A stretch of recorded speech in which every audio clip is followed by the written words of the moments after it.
For example, we have the State of Art Gondola, which is at Gulmarg, Afarwat station.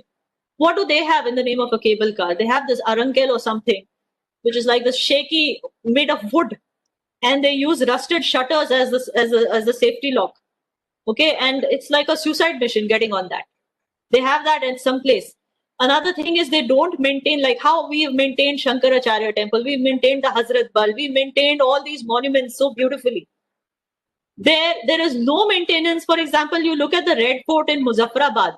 There is absolutely no maintenance of any of their monuments of historical importance. I'm not talking out of rhetoric. There are people who visited there as tourists, and it's them who speak.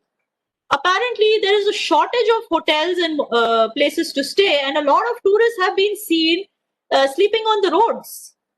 You know, they come there to escape the hot weather from the rest of Pakistan, and there are no hotels for them to stay at. These are some of the problems. Another thing is the airport. How will the tourists even come there? They have an airport where the last flight flew in 2005 when they were trying to, do some rescue operations when the earthquake happened. And let me tell you, since 2005, there are still some people living in tents. Their houses have not been, they've not been rehabilitated yet. They have not been given any help in repairing their homes. Since 2005 until 2020, there are still people living in tents after that 2005 dreadful earthquake. Okay, there are no flights. There is just an airport, and there are no flights going in and out of that airport. Whereas we at Srinagar have both flights. We're blessed. Okay, and we have airports at other places in JNK. So we are blessed. Now the other thing is, when a tourist travels to a place, okay, it is not just the Ped Pahad Jharna. The tourist also wants to soak in a bit of the culture. Now, what does POK have in the name of Kashmiri culture? There's nothing. There's only 8% people who speak Kashmiri language there, first of all. And I'll tell you how those 8% even speak. In her book, I've written the name of her book here. There's a Pakistani writer who writes in her book. Just give me a second, I'll just tell you her name. She writes in her book that when the partition happened and when the accession happened and all these things were happening, about 40,000 families went into POK. Just give me a second. 40,000 families migrated to POK thinking that they would be happier there because it's, it comes under Pakistan or whatever. So they migrated to that part. And then after that, when they saw the condition in which they were living, they wanted to come back to the Indian side. But because of the strict, visa regulations and all this, immigration regulations of India, they're frustrated. They're not able to come back. So they started this entire thing of militancy, anti-India, campaigning and all that. Because anyway, that's a separate story. So it is because of these 40,000 families at that point who had migrated that side, that the language of Kashmiri is still a little bit relevant, as in 8%. The rest of the culture there is what we call the Potahari culture, which is like Khyber Pakhtunkhwa, Pakistani Punjabi culture. So it's like 90% people there speak, Pakistani Punjabi or Urdu. And there are other languages spoken like Pahadi, Hindko and all of that. So Kashmiri is spoken by, I think 8 is a big figure, maybe less than 7.7 or something.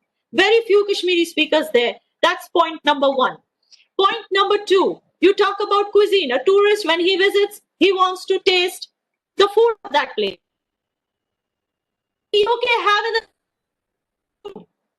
What is Kashmiri food? We have Rogan Josh. They have the Punjabi style Balti Gosht. We have Monjhak, we have Sochal, we have, all these dishes. They don't have any of that. Khatte Bengan. They haven't even heard of these dishes. Okay, we have Wazwan and they have that, what do they call that? Punjabi style Masala Ran. So this is like basically going there is like going to Khyber Pakhtunkhwa. It doesn't even feel like Kashmir. Now we talk about art and culture. Okay, we have an art academy. It promotes, our dance. We have Sufi musical nights. We have our dance forms like Rauf and Dumhal. These are promoted. These have been preserved up to now. We have cultural events that tourists can be part of. and get the feel of Kashmiri culture. What do they have there? Nothing. They don't have any culture. The festivals that we celebrate, look at the number of festivals we celebrate.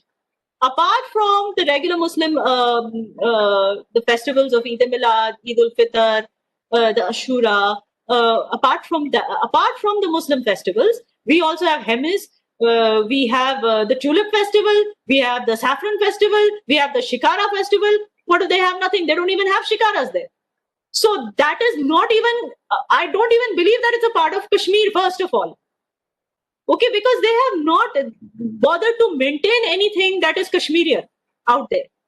In fact, what I've heard is that they have on purpose not tried to bring the people into mainstream, not maintain the culture of the people, not try to give them employment, because they want these people to become militants. They want these people to become mujahideen. They want these people to fight the holy war against India. And that is the reason they're making sure that the young people of POK are not part of any mainstream and are not getting any kind of employment. And that is why even the tourism sector is not being developed. That is a